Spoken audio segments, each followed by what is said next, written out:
Hello everyone, welcome to our digital platform Gurukul Academy. आज हम पढ़ने वाले हैं इकोनॉमिक्स के थर्ड चैप्टर के बारे में, मनी एंड क्रेडिट।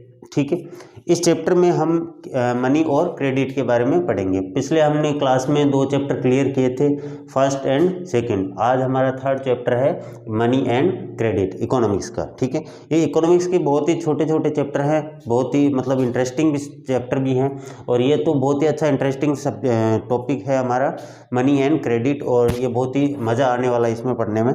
देखिए, सबसे पहले हम पढ़ेंगे कि मनी क्या होता है, उसके बाद में हमारा दूसरा जो पार्ट होगा इस चैप्टर का वो होगा कि इसमें क्रेडिट के बारे में हम पढ़ेंगे। ठीक है, सबसे पहला पार्ट हम पढ़ते हैं मनी के बारे में।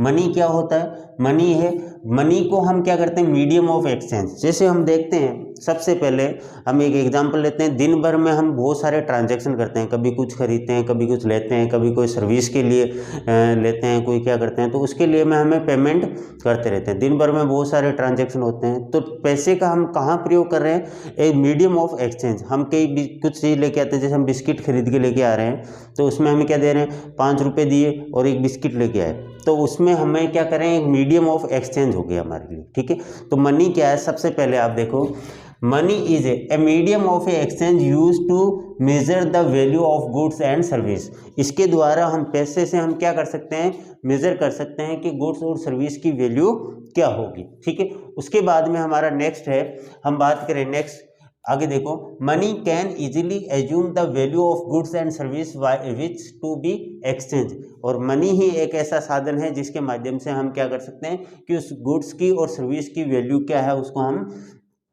किस हिसाब से हम एक्सचेंज करेंगे, वो सारी चीज़ें हमें पता चलती है। You will find A number of transaction every day in which money is involve. यानी हम बहुत सारे ट्रांजेक्शन करते हैं जिसमें क्या शामिल होता है, मनी शामिल होता है। ठीक है, उसके बाद में some time transaction take place with the money paid at the same time. कई बार तो हम क्या करते हैं, उसी टाइम, जैसे हमने कोई सामान खरीदा, हम जैसे ग्रोसरी शॉप पे गए, उस पे से हमने कोई सामान खरीदा, उसमें हमने डायरेक्ट उसको पेमेंट कर दिया। जैसे 5 रुपये का कोई बिस्किट वगैरह लेके आए तो उसी टाइम पेमेंट दे दिया। कई बार ऐसा होता है कि हम प्रोडक्ट या सामान ज़्यादा लेके आते हैं और उसके बाद में कहते हैं कि आपको 2 दिन के बाद में, 3 दिन के बाद में पेमेंट करेंगे, तो वो हो जाता है पेमेंट का या पैसे का क्रेडिट जो सिस्टम हो गया वो, कि हमने 2 या 3 दिन के लिए क्या कर दिया, उधार ले आए। ठीक है, तो मनी के रूप में हम क्या करते हैं, कई बार तो हम क्या कर देते हैं, उसी टाइम पेमेंट दे देते हैं, लेकिन कई बार हम क्या करते हैं, some time the money is paid and received later for the transaction. यानी जो जिस दिन ट्रांजेक्शन हुआ उसके कुछ टाइम के बाद में हम पेमेंट करते हैं। नेक्स्ट है double coincidence of A wants. अब ये क्या है, एग्जाम में क्वेश्चन भी आता है, डबल कॉन्सिडेंस ऑफ वांट्स क्या होता है, या फिर आपसे ऐसे पूछा जा सकता है, what is a barter system. ठीक है, तो पुराने टाइम में लोग क्या करते थे, वस्तु के बदले वस्तु को, यानी जैसे किसी को चावल की ज़रूरत है और किसी के पास गेहूं है, तो वो गेहूं दे देता था, चावल ले आता था।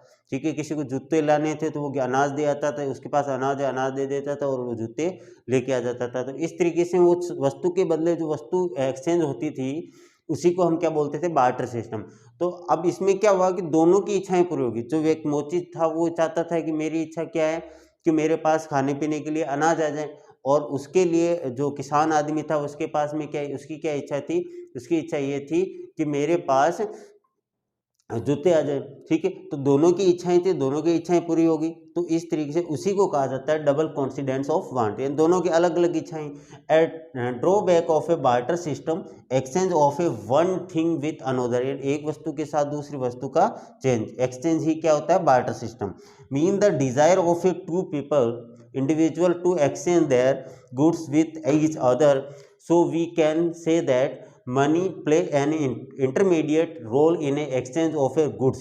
यानी मनी जो है वो क्या है, अब जैसे हमने वस्तु के बदले वस्तु दे दी, अब वहाँ से हम क्या कैसे पता लगाएंगे किस व्यक्ति को चावल की इच्छा है, हमें ढूंढना पड़ेगा कि चावल किसको चाहिए, हम गेहूँ दे सकते हैं उसको। तो इस तरीके से ये सारा सिस्टम जो हम दे सकते हैं उसके आधार पर ये सारा का सारा मामला हमें ढूंढना पड़ेगा। तो अब ऐसे में हम क्या कर सकते हैं, अगर मान लेते हैं कि हम उसको पैसे दे देते हैं, अब मोची क्या कर देता है, मोची उनको क्या करता है, तो पेमेंट के रूप में पेमेंट के रूप में ये कह देता है कि भाई आपको हम क्या कर देंगे, आपको पैसे दे देंगे। किसान किसान है वो मोची को पैसे दे देता है और जूते ले आता है। अब वो जो जहाँ मर्जी है वो गेहूँ खाना चाहता है, बाजरा खाना चाहता है, चावल खाना चाहता है, तो वो अपने हिसाब से उस पैसे से वो खरीद के ला सकता है। तो इस तरीके से ये सारा का सारा सिस्टम वो तैयार हो जाएगा। तो इस तरीके से ये पैसा जो है, जो पैसा इसमें क्या होता है, change exchange of goods and service है, वो इंटरमीडिएट का काम करता है इन बीच में। अब उसको ढूंढने की जरूरत नहीं है। So many service as a medium of exchange, यानी बहुत सारी सर्विस हैं जो इसमें मीडियम ऑफ एक्सचेंज के रूप में हम मनी को काम में लेते हैं। ठीक है, ये था हमारा मनी क्या होता है उसके बारे में। अभी हमारे जो अभी की बात करें तो पुराने टाइम में क्या सिस्टम था मनी का, मॉडर्न फॉर्म ऑफ मनी, इसके बारे में हम इसमें पढ़ने वाले। A long time ago various other object were used as a money for exchange, for example Indian used grain and cattle as a money. ठीक है, अब पुराने टाइम की बात करें तो पुराने टाइम में क्या होता था कि लोग क्या यूज करते थे, ग्रेन अनाज का यूज करते थे या जानवरों को एक्सचेंज के लिए यूज करते थे, यानी मनी के रूप में। पहले पैसे तो थे नहीं, तो इस तरीके से वो क्या करते थे, अनाज देते थे। अभी मैंने एग्जांपल लिया जैसे गेहूं और चावल वाला, उसी तरीके से वो ग्रेन को एक्सचेंज करते थे या किसी जानवर के एक्सचेंज करके उसके हिसाब से वो क्या करते थे, मनी की फॉर्म में काम में लेते थे। उसके बाद क्या हुआ, कुछ मेटेलिक जो कॉइन्स वगैरह वो आए। ठीक है, जैसे चमड़े के हैं, सिल्वर है, गोल्ड है, और भी बहुत सारी सिक्के हैं जिसमें उन्होंने उनका प्रयोग करना शुरू कर दिया। After that metallic coin of gold silver were introduce, this continue well into the last century, और ये आज भी पिछली सेंचुरी तक ये हमने यूज में लिया है। ठीक है, अब हम बात करें जो अभी मॉडर्न फॉर्म है, अभी आज हम कौन से जो करेंसी की या मनी है वो कौन सी फॉर्म में हम काम में ले रहे हैं। तो अभी हम कौन सी, एक तो ले रहे हैं करेंसी के रूप में। The modern form of currency include A paper note and coin. अभी हम पेपर नोट का और कॉइन का प्रयोग करते हैं। ठीक है, ऐसा क्यों है, हम पेपर नोट को और करेंसी को ही प्रयोग में क्यों लेते हैं, तो इसका कारण है it is a authorised by the government of the country. ये किसके द्वारा ऑथराइज्ड है, गवर्नमेंट ऑफ जो जिस देश की कंट्री है उस कंट्री की गवर्नमेंट के द्वारा क्या होती है, ऑथराइज्ड होती है। इसी कारण से हम क्या करके यूज में लेते हैं, करेंसी को यूज में लेते हैं। और इंडिया की बात करें, in India RBI issue on A currency on A behalf of government. और इंडिया के अंदर हम बात करें तो यहाँ पे आरबीआई जो है, रिजर्व बैंक ऑफ इंडिया, वो क्या करता है, करेंसी इशू करता है किसके बिहाफ पर, गवर्नमेंट के बिहाफ पर। ठीक है, so no person can refuse to accept और मेक पेमेंट इन रुपीज। तो इसके लिए, इसी कारण से इस करेंसी में इंडिया के अंदर रुपीज़ के लिए जो पेमेंट वगैरह है या उनको कोई पेमेंट एक्सेप्ट करना है तो उसके लिए वो मना नहीं कर सकते। Deposit with bank. ठीक है, अब दूसरा हमारा फॉर्म कौन सा हो गया, करेंसी का दूसरा फॉर्म हो गया डिपॉजिट विद। एक तो हमारे पास पैसे हैं, कॉइन है या वो करेंसी नोट है। ठीक है, और दूसरा हमारे पास में जो हमारी मॉडर्न फॉर्म ऑफ करेंसी है वो क्या हो सकता है, deposit with bank. Deposit with bank, तो उसमें क्या होगा, another form of a money which the people hold is the deposit with bank. यानी ऐसा बैंक के पास में जो कई बार क्या करते हैं कि हमारे पास एक्सेस मनी होता है, वो हमें चाहिए नहीं तो हम क्या कर देते हैं, बैंक में जमा करवा देते हैं। ठीक है, तो जमा करवाने पर क्या होता है कि बैंक कुछ पैसा लोन वगैरह दे देता है, कहीं काम में ले लेता है और हमें इंटरेस्ट मिल जाता है। इस तरीके से बहुत सारे बेनिफिट हमें देखने को मिलते हैं। हम आजकल तो ऑनलाइन पेमेंट वाला सिस्टम भी है। तो ठीक है, उसी तरीके से दूसरा हमारे पास करेंसी वाला सिस्टम क्या हो गया, डिपॉजिट विथ बैंक। इसमें क्या होता है, another form of a money which the people hold the deposit with bank. इसमें क्या होता है, पैसा किसके पास सेफ होता है, बैंक के पास जमा होता है। ठीक है, इसके दो बेनिफिट हैं दूसरे पार्ट के। इसमें एक तो money is safe with bank and they get interest on their deposit. पहला है बैंक के अंदर पैसा है वो क्या है, सेफ है। और दूसरा काम क्या है कि इसमें हमें इंटरेस्ट है, जो हमारा डिपॉजिट है उस पर हमें इंटरेस्ट मिलता रहता है। अब हम बात करें, अब ये सारा का सारा हमने ये दो टॉपिक क्लियर किए हैं। एक तो मनी क्या होता है, मनी है मीडियम ऑफ एक्सचेंज है, क्यों है, कैसे है, डबल कॉन्सिडेंस ऑफ वांट्स क्या है। ठीक है, उसके बाद में हमने पढ़ा मॉडर्न फॉर्म ऑफ मनी क्या है, तो हमने करेंसी पढ़ा और डिपॉजिट विथ बैंक। अब डिपॉजिट विथ बैंक और बैंक से रिलेटेड और भी बहुत सारे करेंसी के जो चलन हैं, कौन कौन से चेक वगैरह हैं डिपॉजिट कौन कौन सी तरीके की होती है, ये सारी चीज़ें हम पढ़ रहे हैं। अगला हमारा नेक्स्ट टॉपिक होगा जिसमें हम ये पढ़ेंगे कि कौन कौन से स्टेट हैं, मतलब स्टेट मतलब डिपॉजिट विद बैंक में क्या क्या आता है, और भी करेंसी के कौन कौन से मॉडर्न फॉर्म है। तो फर्स्ट और सेकंड हमने पढ़ा, फर्स्ट करेंसी और दूसरा डिपॉजिट। उसके बाद में हम जस्ट नेक्स्ट पढ़ने वाले हैं टॉपिक चेक वगैरह के बारे में, डिपॉजिट विद बैंक और कितने टाइप होते हैं, ये सारी चीज़ें हम पढ़ेंगे। ठीक है, चलो हम पढ़ चलते हैं नेक्स्ट टॉपिक की तरफ।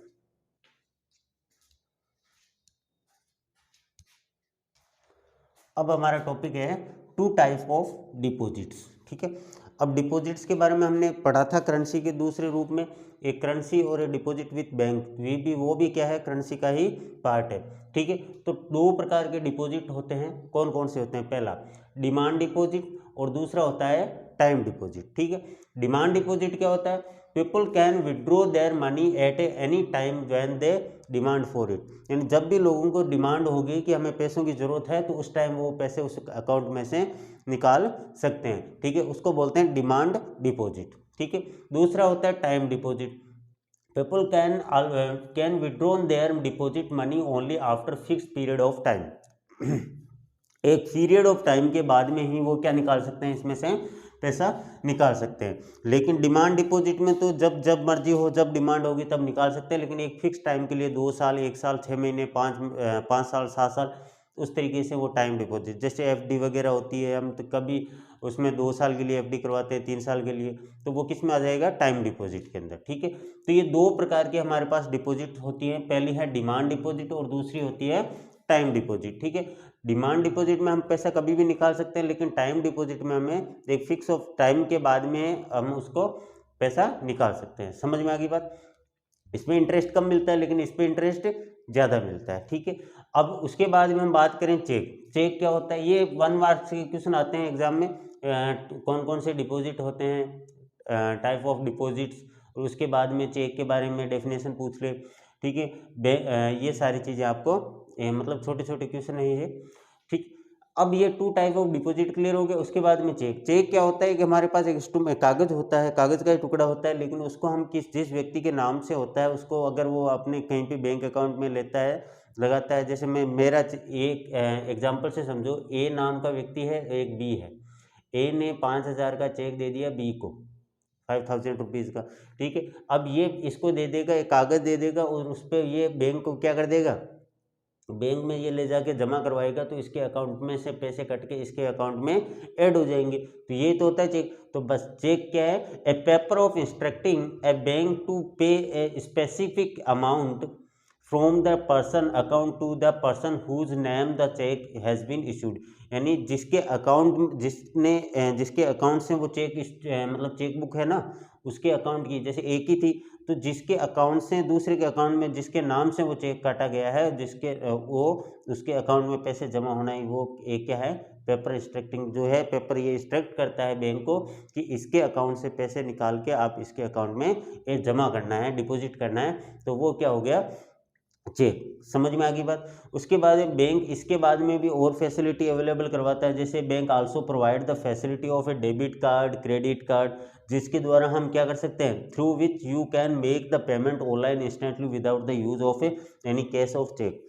ठीक है, बिना कैश के और चेक के यूज के प्रयोग के अलावा भी हम डेबिट कार्ड और क्रेडिट कार्ड के द्वारा हम ऑनलाइन इंस्टेंट पेमेंट कर सकते हैं। ठीक है, तो ये सिस्टम हो गया। उसके बाद में हम बात करते हैं लोन एक्टिविटी भी होती है बैंक की।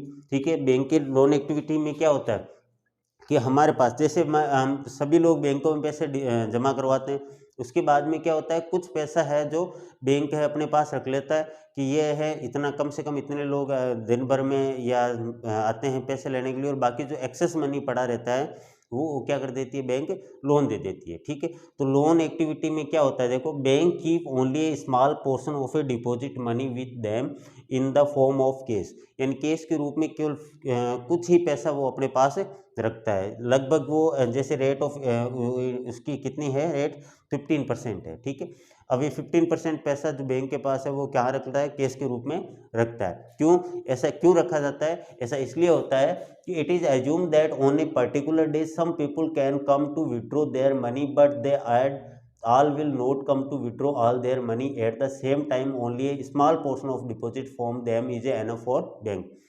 यानी उसके पास, बैंक के पास जितने भी डिपॉजिट हैं उनमें से कुछ पैसा ही काफ़ी है, जो कुछ ही लोग लेने आते हैं पैसे उनको देने के लिए, ठीक है।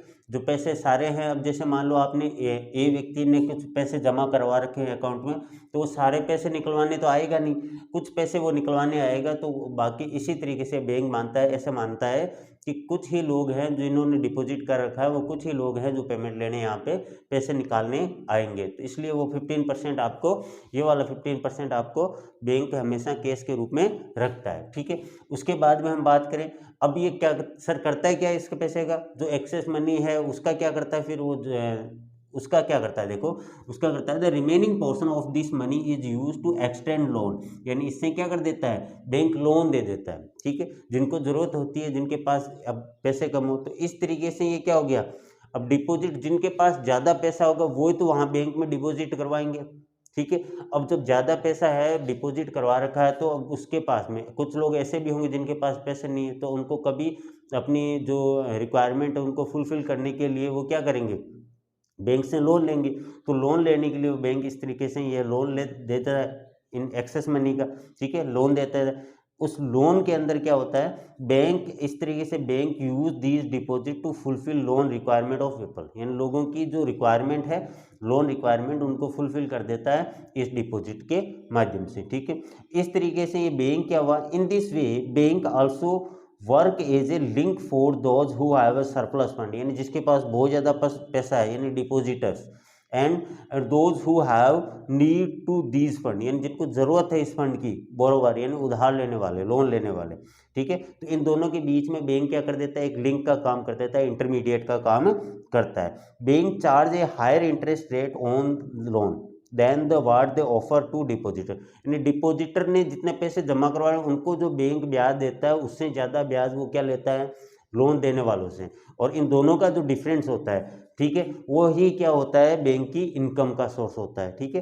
तो बैंक की इनकम का सोर्स क्या हो गया, यानी जिन्होंने डिपॉजिटर से पैसे लिए उस पर 6% इंटरेस्ट दे दिया डिपॉजिटर को, लेकिन जो एक्सेस मनी पड़ा वो लोन दे दिया उसका, और उससे चार्ज कर लिया 8% या 10%, तो उनका जो डिफरेंस है वही क्या हो जाती है, बैंक की इनकम हो जाती है, ठीक है।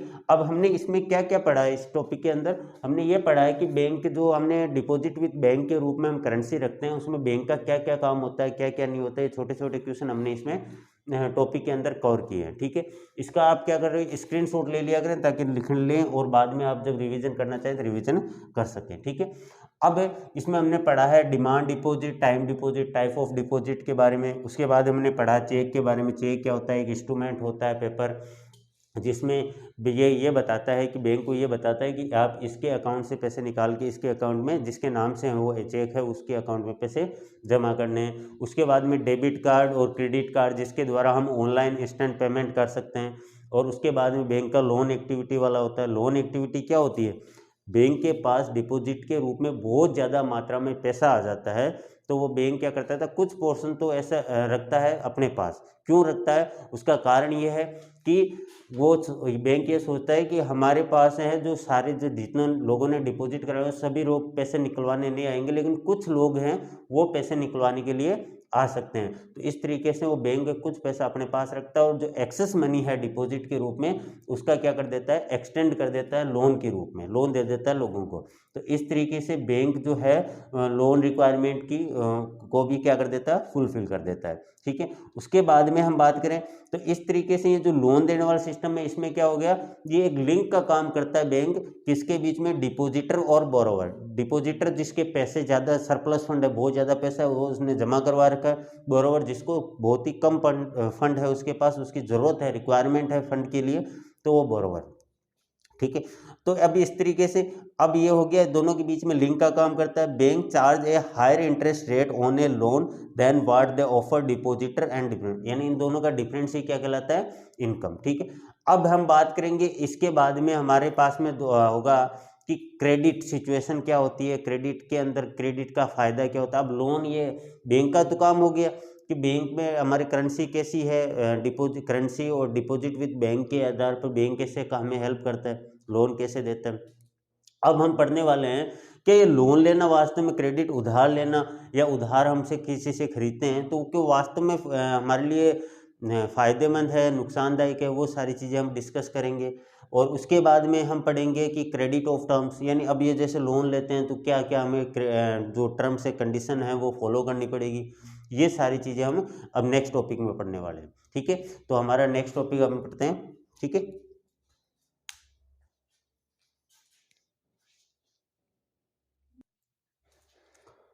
अब हमारा नेक्स्ट टॉपिक है, पहले क्रेडिट क्या होता है। ठीक है, तो क्रेडिट के बारे में पढ़ते हैं हम।